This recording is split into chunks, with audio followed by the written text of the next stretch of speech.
Hera, go kennel. Yes, good girl. Stay. All done. Stay.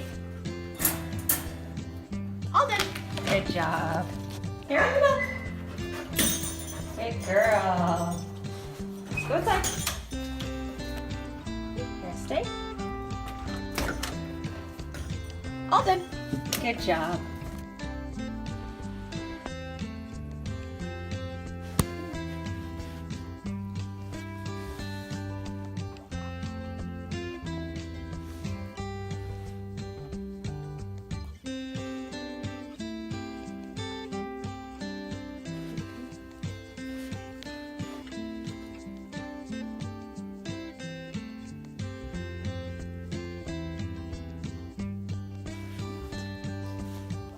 Girl, Hera. Good job, Bella. Yes, good girl. Good girl. That's a good girl. Yes, Hera, good girl. Good girl, Bella. Yes, good girl.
So we're going to show you how Hera does off leash. Ready, Hera? Let's go.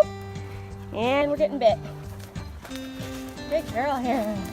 Good girl. Okay, all done. Go play.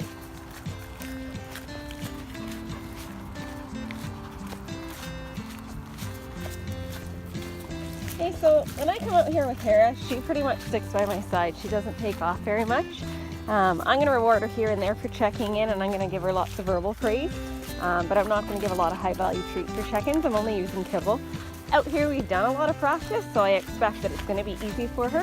When you go to new places, you're probably going to need to up the value of the rewards for this stuff. But here, if I give her too much high value stuff, she won't leave my side. So at least now she's kind of sniffing around. And I'm going to wait until she checks in. Yes, and reward for that. Good girl. Awesome. Go play. Good girl. So when you start out in a new environment, use a high enough rate of reinforcement that they start offering the behavior, and then fade to lower rate of reinforcement as you get success. The key to success with this kind of stuff is just to reward them enough so that it's worth doing. So if you think about doing a job that's difficult, the newer environment would be more difficult. You're going to have to use a higher payout. More distraction, more difficult, you're going to need a higher payout.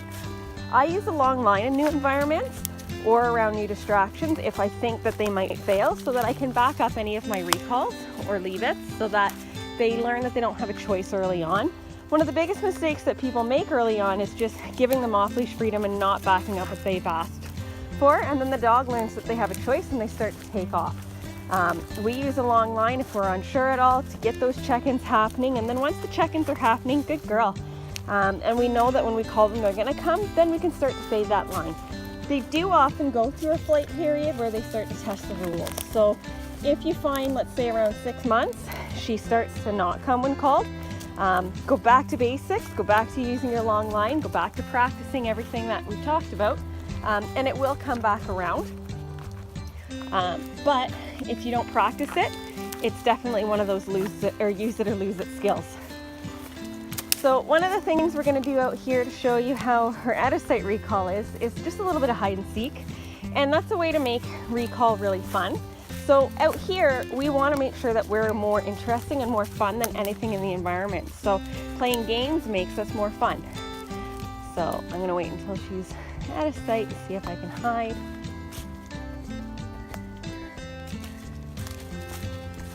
And we're going to call her and see if she can find me.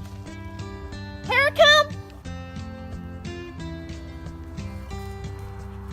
Yes, good girl, good job, all done, go play. And make sure that you back that recall up with go play.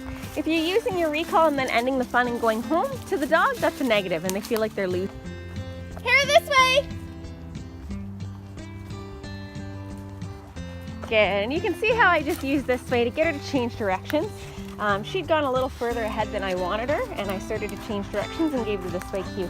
If she checks in the way that she just did, I would actually give her a reward for that.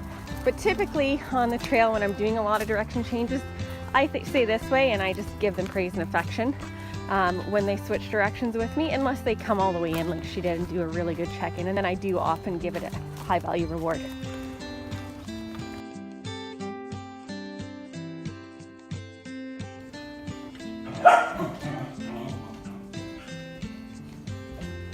Good job!